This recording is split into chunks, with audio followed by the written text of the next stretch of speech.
Nous avons 3 intervenants. Il y a Claude de l'ADEME qui va venir directement après moi. Après, il y a Alec de la FFB de là, qui parlera de l'historique et traitement des déchets et de la réglementation actuelle et à venir de la RO 2020, pour ne pas le nommer. Après, il y a Erwan Delprat, qui va parler de prévoir l'avenir des matériaux pendant les phases de projet, destination matériaux par matériaux. Et c'est suivi par une table ronde. Je vais juste faire un petit tour là. En fait, on ne dirait pas, il y a une pénurie de matériaux de construction, et le très bon exemple, c'est le sable. En fait, on a 50 milliards de tonnes de sable qui sont extraits chaque année. En fait, combien par personne? Ça fait combien par personne par jour? Qui a une idée? Combien de grammes par jour de sable par jour? Devinez. Allez-y, allez-y, lancez-vous. Plus que 10 kilos. Un autre chiffre? 18 kilos par personne, par habitant de cette terre est extrait. Donc il faut savoir que le sable de la terre ne fonctionne pas. Pour le béton, pour le verre, pour rien du tout. Pour le moment, ils sont en train de travailler dessus, mais pour le moment, ça ne va pas du tout. Du coup, il y a une vraie pénurie. Ça cause des tempêtes, des inondations, comment on appelle ça? La salification des terres. Non, désolé. Ça rend salé des terres agricoles. Voilà. Et même au niveau de sécurité politique, ça donne une mafia de sable. Juste à voir, c'est un vrai sujet. Voilà. Bien sûr, c'est un sujet de carbone. Chaque matériau qu'on emploie a une dispense de carbone. On a fait beaucoup de conférences là-dessus, du coup, je ne vais pas en parler. C'est une histoire de pollution. Là, c'est l'image, c'est une très belle image d'une entreprise qui a eu un petit accident et qui fait de l'aluminium. En fait, il faut toujours réfléchir à extraction, production et enfouissement. Chaque fois, ça peut causer des pollutions lourdes. Il y a un problème de quantité. Ça veut dire il y a énormément de déchets. Il y a 227 millions de tonnes par an, rien que la construction.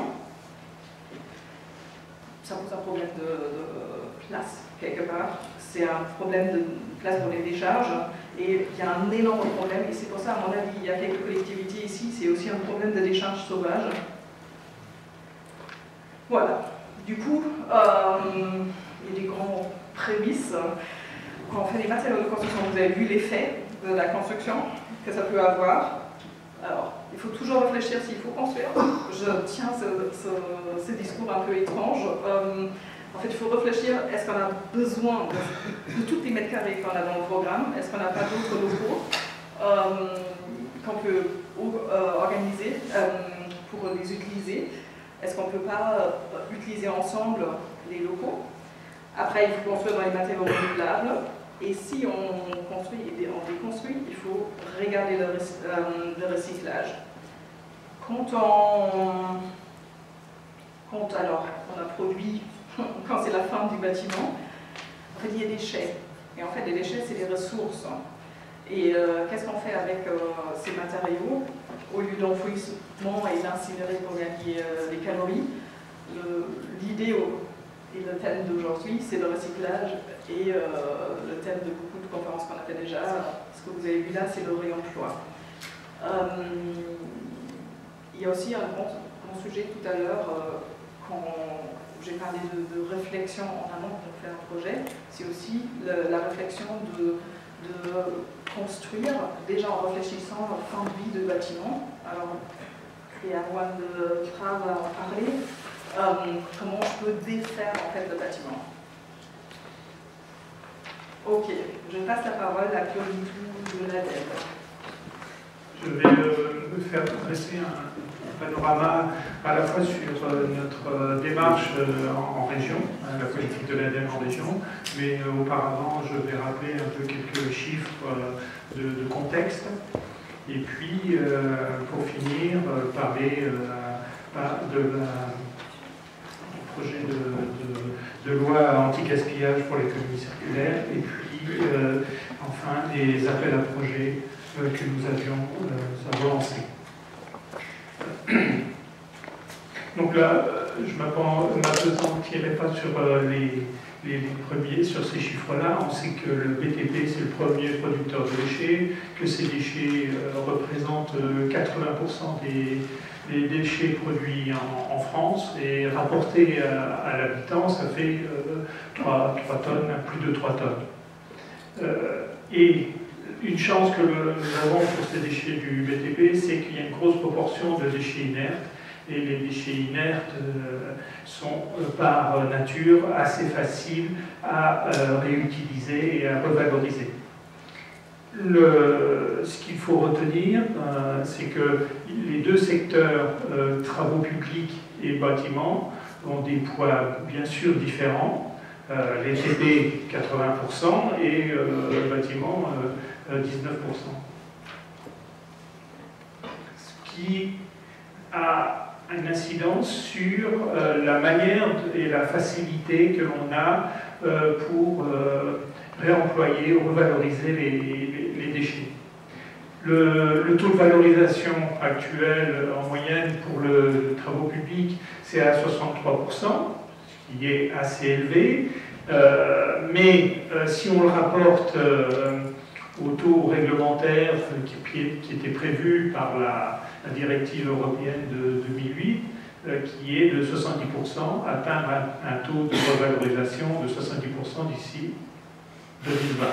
Donc c'est bien, mais c'est pas suffisant. Et ce taux élevé est lié au fait que les déchets des travaux publics sont la dominante des déchets inertes. Dans le cas de bâtiments, vous savez, bien entendu, que les bâtiments intègrent à la fois des déchets de nature très, très variés, et donc ça retentit sur le taux de valorisation qui est de 46%.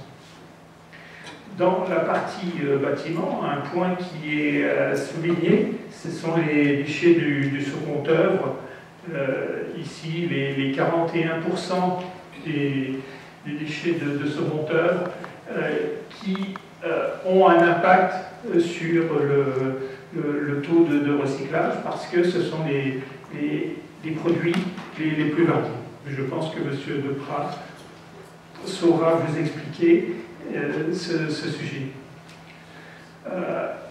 Une autre caractéristique dans l'objectif, ou ce qui freine la valorisation de ces déchets, c'est la traçabilité. La traçabilité des produits tout au long, notamment, des processus de déconstruction jusqu'à la valorisation finale.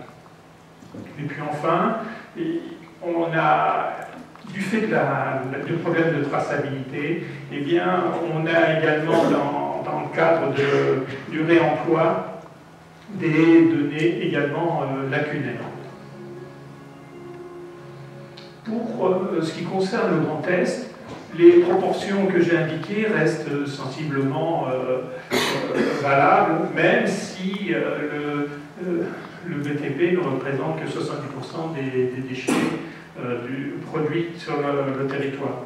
Ce qui représente quand même près de 3 tonnes par habitant et par an, ce qu'on peut rapprocher des 500 kilos de déchets ménagers produits annuellement. Donc, de la même manière, nous avons une forte proportion de déchets inertes et de débris terreux. Sur les 15 millions de tonnes, on a près de 14 millions de tonnes de déchets inertes et plus de 7 millions de tonnes de déblais terreux. Les déblais terreux, ce sont des déchets inertes, mais qui, du fait de leur granulométrie, ne sont pas faciles à réemployer, parce qu'ils ont des qualités physiques en particulier, qui ne les prêtent pas la valorisation facile en rentrée ou dans la réutilisation des matériaux. Et ce sont ces débris terreux qui représentent un gisement qui est souvent mal ou peu valorisé.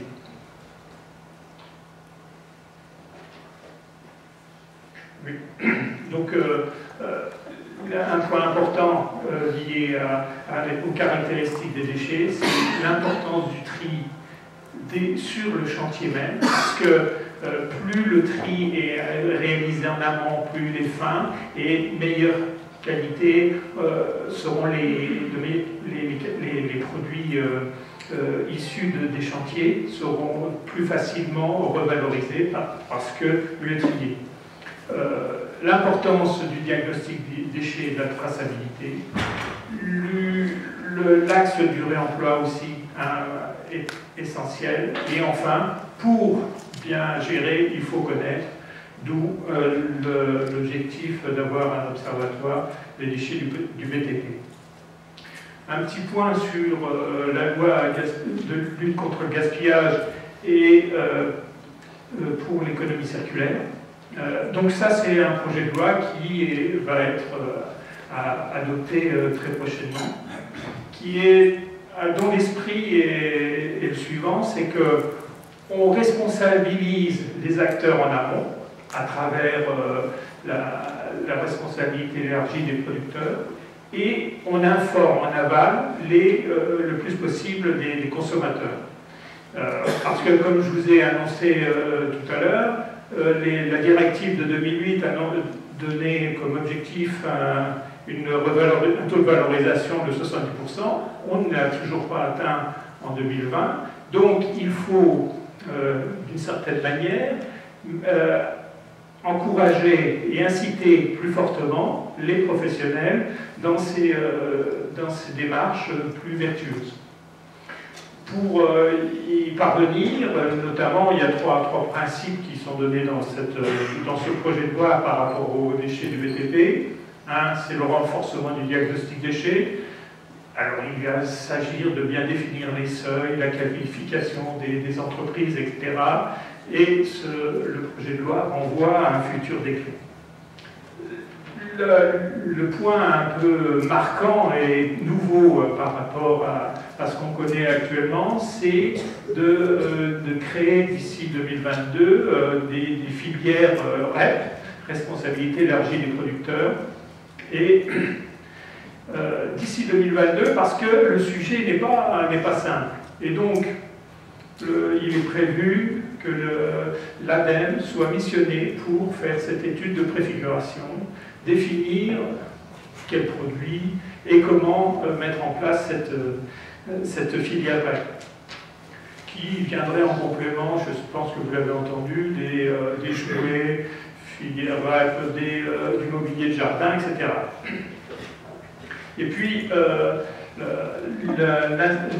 projet qu'on veut qu'il y ait une reprise gratuite des déchets des professionnels en déchetterie. Donc, ce qui veut dire qu'il faudra avoir sur le territoire une harmonisation entre les déchetteries existantes, professionnelles et publiques, et qu'il faudrait avoir un maillage suffisant sur le territoire. D'où la complexité de cette démarche, puisque, bien entendu, les produits ne peuvent pas voyager sur des distances très très longues.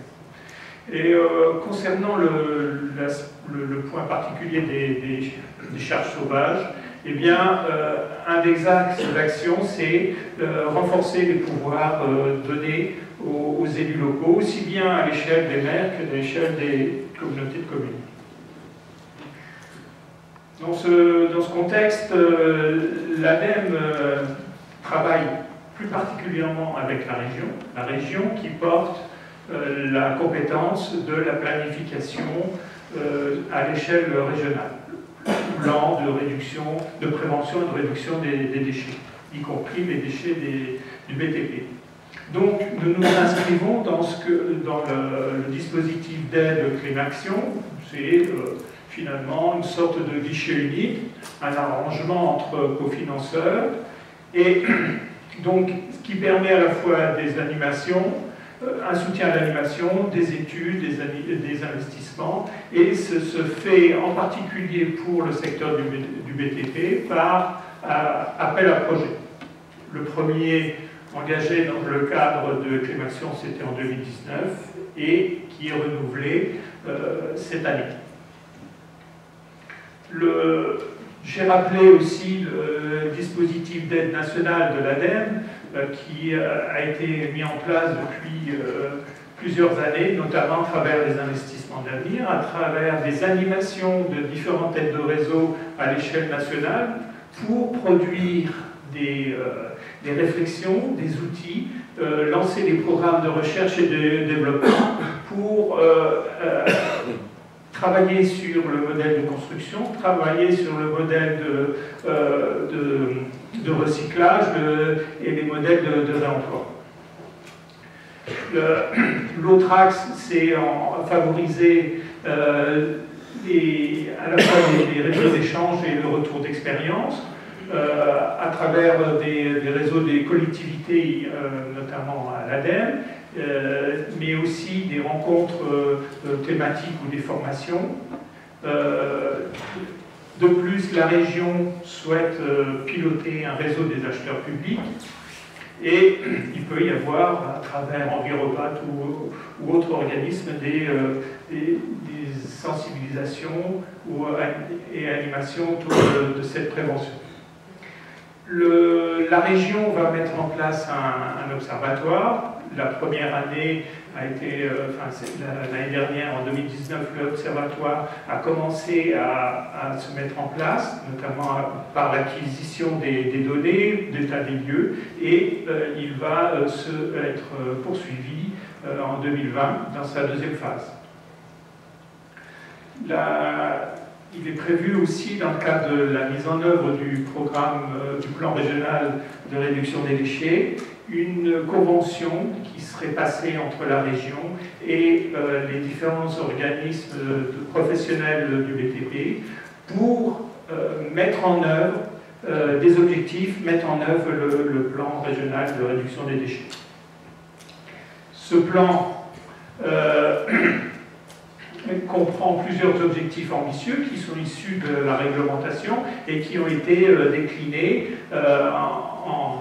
en région, avec l'objectif notamment de réduire de 15% la production de déchets inertes, réemployer les matériaux inertes sur les chantiers, avec un objectif affiché de 16%, et réorienter également 1 million de tonnes de déchets inertes qui sont actuellement destinés à des comblements de carrières ou à du stockage, donc les détourner pour les recycler et les réutiliser. Atteindre un taux de valorisation en matière de 70%, alors avec un objectif plus ambitieux, notamment de 79% en 2031. Les déchets inertes à l'échelle du Grand Est sont assez facilement revalorisés, le taux de valorisation est de 80%. Mais pour les autres déchets, il y a encore une marge. Et puis, il faut savoir que, par définition, tout déchet inerte est potentiellement revalorisable. Et donc, ce n'est pas 80% qu'il faudrait viser, c'est proche de 100%. Et puis un point qui est un levier qui est important, c'est la réduction de l'enfouissement. L'affichage de moins 50% de mise en décharge à l'horizon 2025, ça met en responsabilité tout le monde. La production de déchets, ce n'est pas une fatalité, hein, c'est une mauvaise gestion. Donc, avoir à enfouir des matériaux, eh bien, ça c'est finalement une mauvaise économie. Et donc, la réduction de ces capacités d'enfouissement, ça met en responsabilité tous les acteurs sur la chaîne. Pour vous dire dès 2016-2017, l'ADEME avait déjà engagé un appel à projet qui visait à encourager la mise en œuvre, le développement d'installations pour la gestion. On voulait que la profession soit prête à accepter les produits pour une meilleure valorisation. Donc on a, de manière assez simple, soutenu les opérations d'investissement. Et donc là, ça représentait 4 millions, un peu plus de 4 millions d'aides sur l'ensemble du territoire, ce qui correspond à peu près à 14 millions d'investissements. Et ces deux premiers appels à projets ont permis de confirmer, l'importance des équipements, mais ont fait apparaître qu'il était nécessaire de sensibiliser la partie amont, d'où le lancement en 2019 d'un appel à projet qui intègre à la fois la partie investissement, mais aussi qui permettent aux maîtres d'ouvrage d'être accompagnés par un bureau d'études pour mettre en œuvre notamment des clauses environnementales dans leur marché pour pouvoir mettre le pied à l'étrier et intégrer la réduction des déchets. Là, je passe sur la liste des projets. Notre objectif, c'est de favoriser à la fois des opérations exemplaires, c'est le volet 1, accompagner les maîtres d'ouvrage, je viens d'en parler, pour justement mettre en œuvre, que ça soit à l'échelle d'un projet, mais aussi à l'échelle d'un service. Par exemple, un département pourrait s'appuyer sur ce dispositif-là pour intégrer dans l'ensemble de ces marchés publics des clauses environnementales qui permettent la réduction et la valorisation des déchets. Un volet 3 pour la création de nouveaux services, mettre en relation les producteurs de déchets et puis ou les aménageurs et les autres structures qui peuvent valoriser ces produits ou les réutiliser. Et un volet 4 qui correspond aux investissements classiques, avec un focus sur les matériaux terreux, puisque là, il y a un fort enjeu.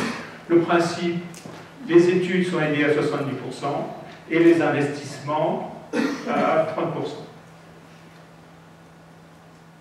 Ça, c'est des compléments parce que l'ADEME a produit beaucoup d'outils qui permettent justement d'avoir un cadrage ou de retour d'expérience. Je vous remercie.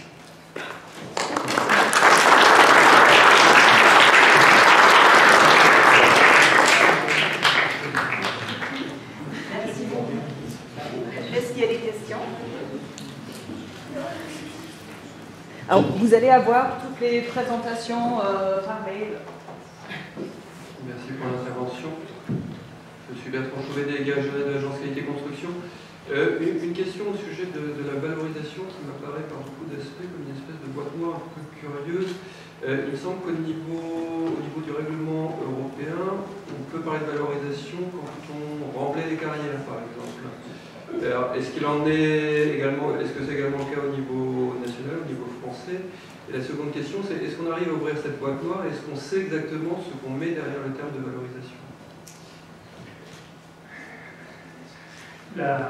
Effectivement, le remblaiement de carrière est intégré dans la valorisation.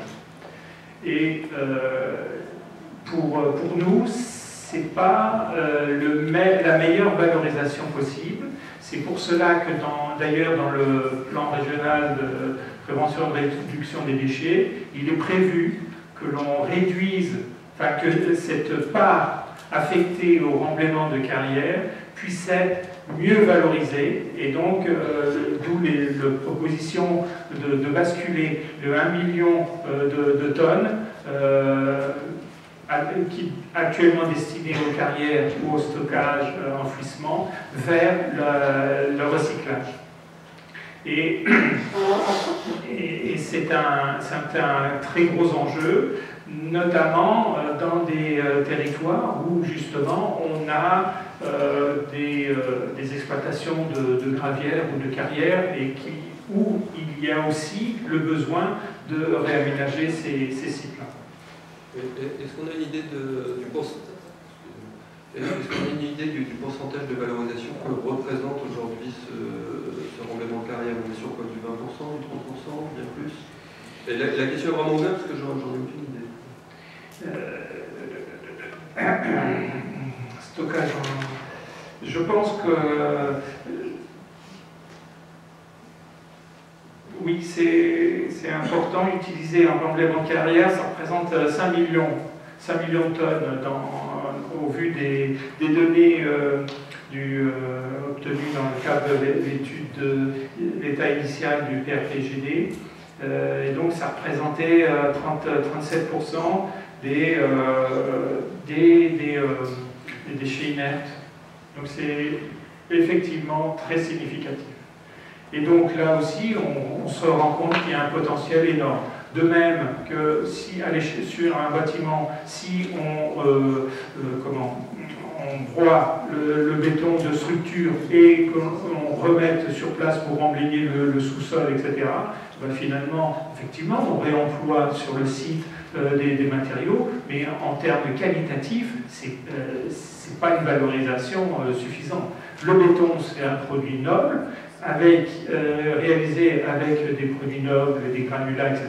Et donc, le recyclage et la revalorisation doit en faire un produit recyclé de bon niveau et avec une valeur ajoutée importante. Si c'est pour l'utiliser en terre de remblai, c'est aussi une perte.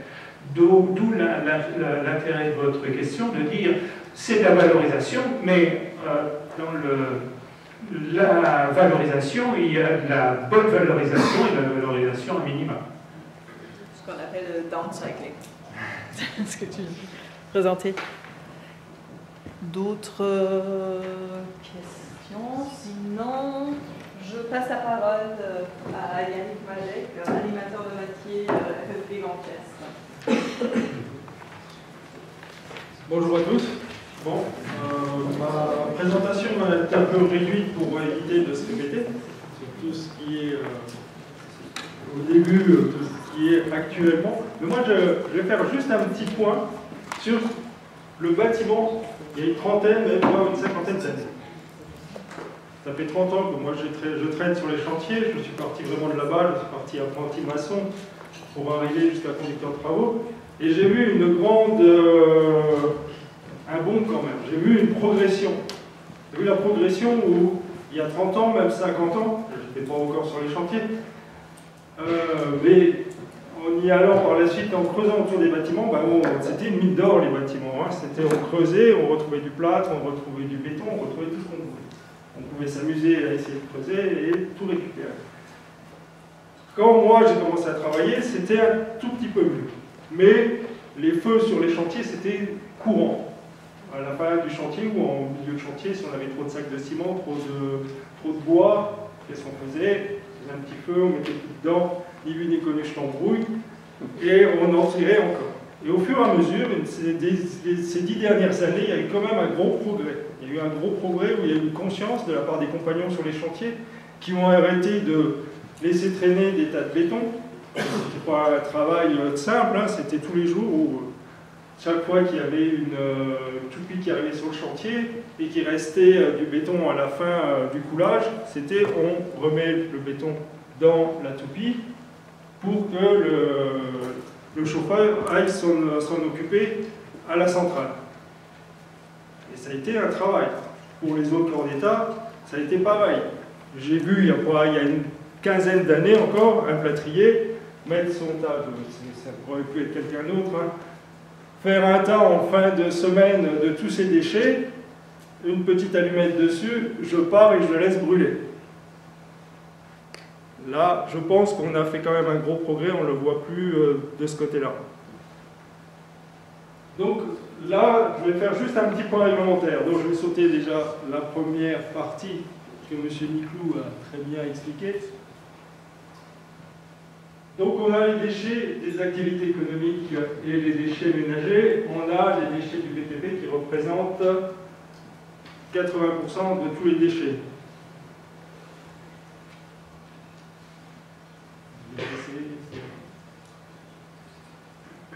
Là, c'est tous les points, toutes les plateformes dans lesquelles on peut ramener nos déchets sur la région de Grand Est. Vous voyez au niveau de l'Alsace, on est pas mal équipé. Un peu plus sur le Bas-Rhin que sur le Haut-Rhin.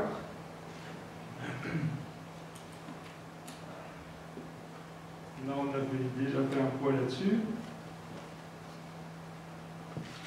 Voilà où je veux en venir. C'est que, contrairement à ce que je vous ai dit, là, on brûlait tout, on faisait pas de tri, on faisait un peu du n'importe quoi.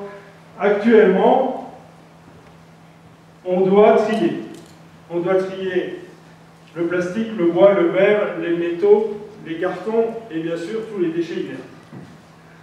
Alors, on parle toujours de déchets inertes. Est-ce que tout le monde ici sait ce qu'on dit quand on dit déchets inertes?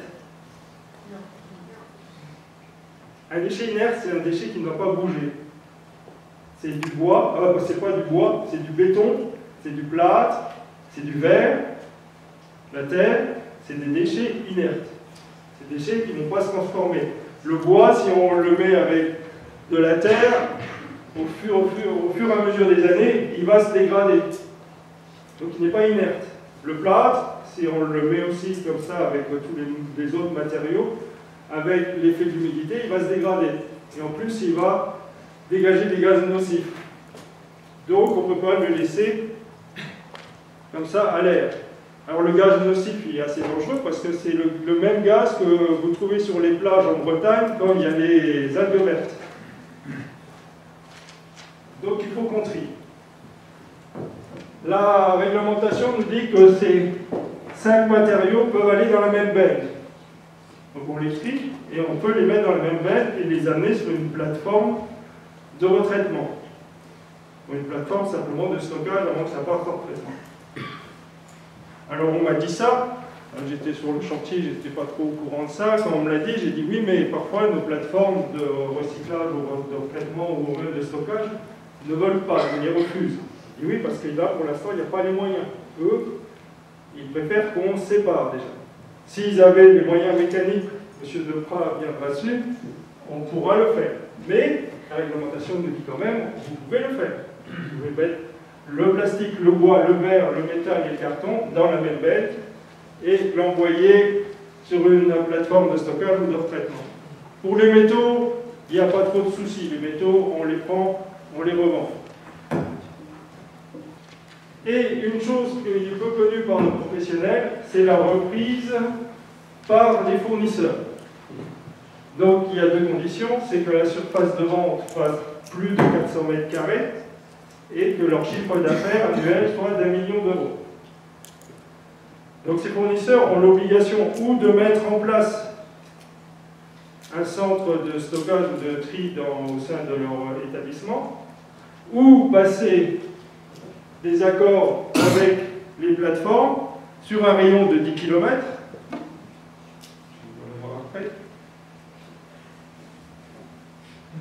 Sur un rayon de 10 km pour amener l'entreprise à aller déposer ses déchets. Donc les déchets, c'est-à-dire que l'entreprise vient chez le fournisseur, achète des chaudières.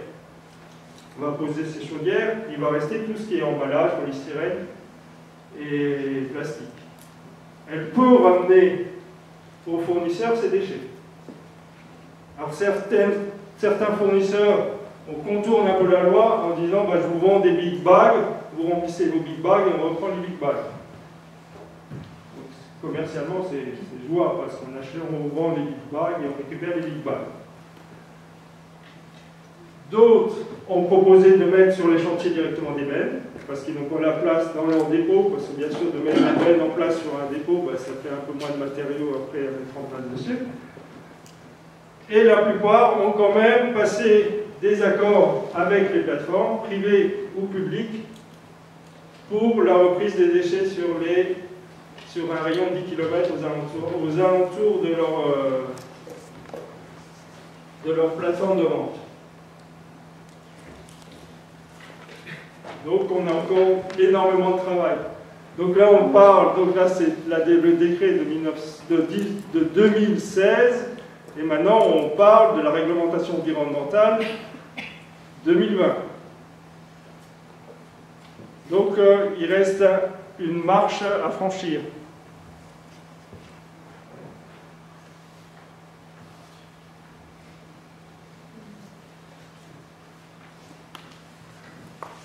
Si vous avez des questions. J'ai une question. J'ai Oui. pas compris. En fait, c'est des déchets d'emballage, mais aussi, à la fin de vie du bâtiment, ils doivent reprendre. Non. Alors là, on n'a pas été assez aussi loin. Je ne veux pas dire de bêtises, mais je ne pense pas. Non. Alors, ça On veut en est dire pas là. un système comme un chauffage au gaz, condensateur qui tient 15 ans, il ne sera pas réparé. Non. Et là, on n'est même pas sûr que le fournisseur existe encore. Oui, bien sûr. Est-ce qu'il y a des questions?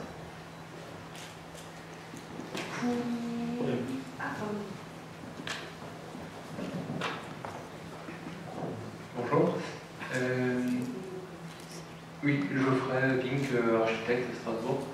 Moi j'ai juste une petite question, du coup, les déchets dont vous parlez qui doivent être retrouvés à la fournisseur, est-ce que c'est juste tout ce qui est emballage ou est-ce que c'est, je sais pas, on imagine que l'entreprise achète un certain nombre, je sais pas, de sacs de ciment, il lui en reste 2 en trop, est-ce que l'entreprise a aussi, le fournisseur a aussi l'obligation de récupérer ce qui est en trop ou comment ça fonctionne?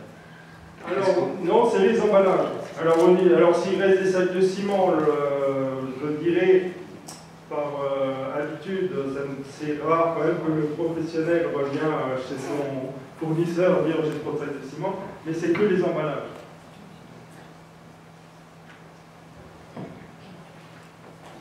Et quand il y a des coupes, des plaques de façade, des choses comme ça, est-ce qu'ils doivent leur prendre les découpes? Je sais pas, est-ce que... Ah ouais, vous savez ça? Tout dépend du contexte en fait. Alors, est-ce que vous pouvez bien reformuler toute la question pour que ma réponse soit pertinente? Sinon, je réponds n'importe quoi. C'est pas le but. Alors, la question est, si je suis sur un chantier, j'ai des plaques de placoplate, je pose tous mes cloisons, il me reste des chutes. Est-ce que le fournisseur est censé reprendre ces chutes? Selon le texte de loi, oui.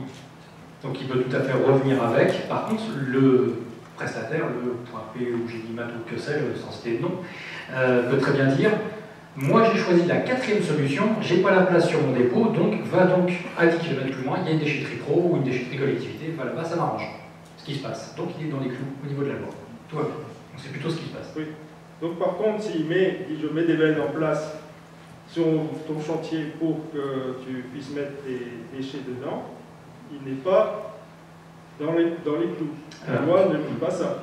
Alors en fait, les vendeurs de matériaux posent peu de peine, très clairement, parce que c'est pas du tout leur métier et ils veulent pas s'en occuper. Ils se disent, moi je vends de la cam, je suis pas prestataire de déchets, je ne sais pas, je ne veux pas.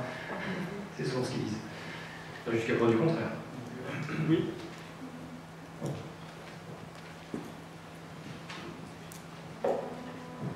Bonjour, du coup je reviens juste sur Marine Leplan du SNK.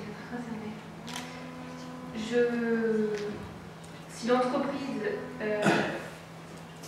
peut redonner ses chutes au fournisseur et que le fournisseur va à la déchetterie professionnelle, qui paye du coup? Parce que l'entreprise paye, mais est-ce qu'il y a des contrats? Est-ce que les entreprises sont au fait ou est-ce que... C'est encore le bazar aujourd'hui.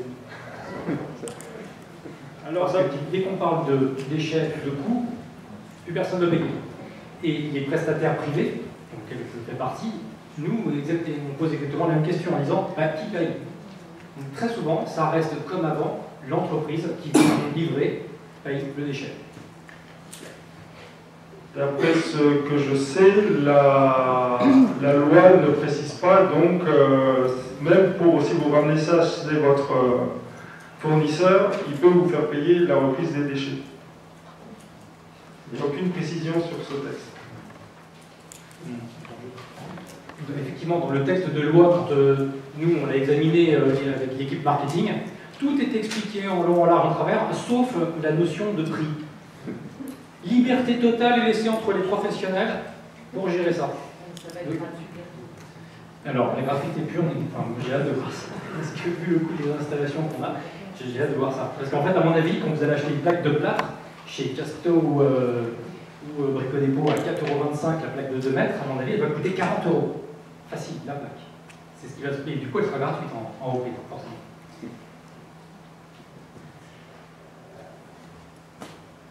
Ok, merci beaucoup. Il y a pas de questions. Ah, pardon. Je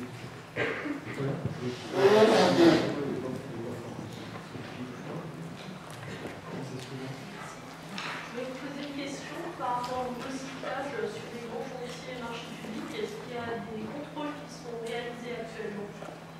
Si le tri n'est pas bien fait par les entreprises, est-ce qu'il y a quelque chose? Oui, l'Adrial peut sur dénonciation, mais c'est vraiment rare. C'est ce qu'on déplore aussi, c'est qu'il n'y a pas beaucoup de contrôles qui sont faits. Après, c'est pas toujours évident, c'est clair. Et il faut du monde quand même pour contrôler tous les chantiers, parce que ça fait un paquet. Alors c'est un peu, je dirais que ça serait pareil que sur tous les chantiers, il y en a qui râleraient parce qu'on va se dire, il y a une grue, on va contrôler parce qu'on sait qu'il y a un chantier. Mais on va laisser qu'il y ait beaucoup de chantiers à côté parce qu'il n'y a pas de grue, donc ils ne sont pas très visibles. Donc si on contrôle, c'est tout le monde ou alors personne. Et vu la réduction des budgets de l'État,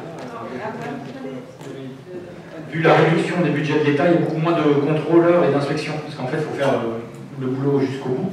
Or, on manque de personnel, enfin, l'État manque de personnel pour justement effectuer tous ces contrôles. Sur ton expérience de chantier, Yannick, tendanciellement dans la gestion, l'achat, le coût, l'utilisation des matériaux de construction, on est plutôt sur quelque chose d'optimisé, où on achète 20-30% de plus et on se retrouve avec un surplus dont on ne sait pas quoi faire à la fin. Est-ce qu'on va en s'améliorant de ce point de vue-là, plutôt en se dégradant? Est-ce qu'il n'y a strictement aucune évolution parce que les matériaux ne sont pas suffisamment chers? Alors on s'améliore quand même, hein, parce que ça devient de plus en plus cher. Alors si on part sur un chantier de construction, on va partir sur du gros œuvre. On a remarqué ces dernières années le prix des matériaux augmenter, mais le prix du mètre carré reste le même pour une maçonnerie de briques. C'est-à-dire que l'entreprise, elle a tendance à diminuer le temps de mise en œuvre. Donc parfois c'est réaliste parce qu'on a des moyens ou des méthodes constructives où on gagne du temps. Mais de l'autre côté, on nous dit chaque année, donc les fournisseurs refont leur prix en disant par l'augmentation du prix du gasoil, ça c'est le truc qui revient chaque année, nous sommes obligés d'augmenter nos prix. Donc il faudrait pratiquement que l'entrepreneur marque sur ses devis, avec l'augmentation du gasoil, nous sommes obligés d'augmenter le prix, et ça ne se fait pas. Donc qu'est-ce que fait l'entreprise? Elle joue sur ses marges. Donc dans ces cas-là, on va éviter d'acheter trop de matériaux. Alors pour certains métiers, je vais prendre par exemple le métier de carreleur, on fait un devis, c'était par habitude de remettre 7% en plus pour les découpes, donc pour les déchets. Ça, on est obligé, on n'a jamais une pièce où on part et on arrive avec un carrelage entier au bout. Donc on compte 7% de déchets, ou plutôt 7% en plus pour faire toutes ces coupes. Donc ce qui va représenter 7% de déchets. Oui. En tant que professionnel du déchet, d'une manière générale, à chaque fois je me déplaçais sur tous les chantiers et je voyais très peu de masse de chute propre et neuve. C'est assez rare. Typiquement, là, les 7% de chute, oui, on les avait, voire même moins. J'ai rarement vu des palettes entières jetées, du gâchis monstre. Je dirais que quand j'ai vu du gâchis, ça pouvait être des déstockages dans les industries. Voilà. Des lots terminés, puis vendus, etc. Mais généralement, les professionnels s'arrangent pour ou faire des dons ou des fiscalisations. Enfin, dans le BTP, il y a peu de gâchis. Alors, évidemment, c'est moche tout ce qui est balancé, mais j'ai jamais vu de palettes de produits à peine posés ou pas posés et jetés. C'est toujours, je dirais, les professionnels s'arrangent entre eux pour poser ça chez eux, chez un copain, etc. Il y a peut-être une problématique, c'est les produits qui sont au-delà des dates de Oui, c'est les dates recommandées d'utilisation, oui, pour tout ce qui est poudre, ciment, produits de réglayage, les plâtres. Oui. Donc là aussi, c'est l'entreprise à voir, et les fournisseurs sont assez forts pour essayer de faire acheter à l'entreprise des palettes complètes de réglayage ou de plâtre, en disant je te fais 25% parce qu'on arrive pratiquement à la limite. Mais après, il faut voir au niveau de l'entreprise si ça va être utilisé dans l'année. Selon la taille de l'entreprise, selon ses travaux. Moi j'ai vu personnellement, j'étais dans une PME de 15 salariés, où un jour mon patron, pensant faire une affaire, il m'a dit j'ai acheté une palette complète de produits de réglayage. C'était même pas le plus fin, donc c'était une granulométrie moyenne. Je dis oui, mais qu'est-ce qu'on va en faire? Ah, mais on va l'utiliser sur les chantiers. Je dis mais tu sais, tu connais à peu près, moi j'achète environ une palette pour 1 an et demi, en gros. Donc là c'était une palette pour 1 an. J'ai dit ça va peut-être pas le faire, on va avoir une perte à la fin. Ben, à la fin, oui, on avait le fond de la palette, c'était de la perte. Parce que même en le mettant à l'abri, il avait pris l'humidité, il avait été abîmé par les salariés en venant chercher d'autres choses parce qu'il a été mal stocké ou alors il passait dessus pour aller chercher ce qui est derrière. Donc c'est de la perte. Donc j'ai toujours dit bénéfice net égale perte. Et c'est pour tous les matériaux pareil. Ça ne sert à rien d'acheter trop, il faut toujours, bien sûr, on a parfois les 2-3 palettes qui sont stockées au dépôt et qui servent pour des petits chantiers. Mais après, c'est la question, oui, toujours, je te fais un prix, comme ça tu vas l'acheter. Ou alors je négocie pour que ça marche et que tu l'achètes. Mais il faut, plus ça va, plus l'entreprise quand même fait attention.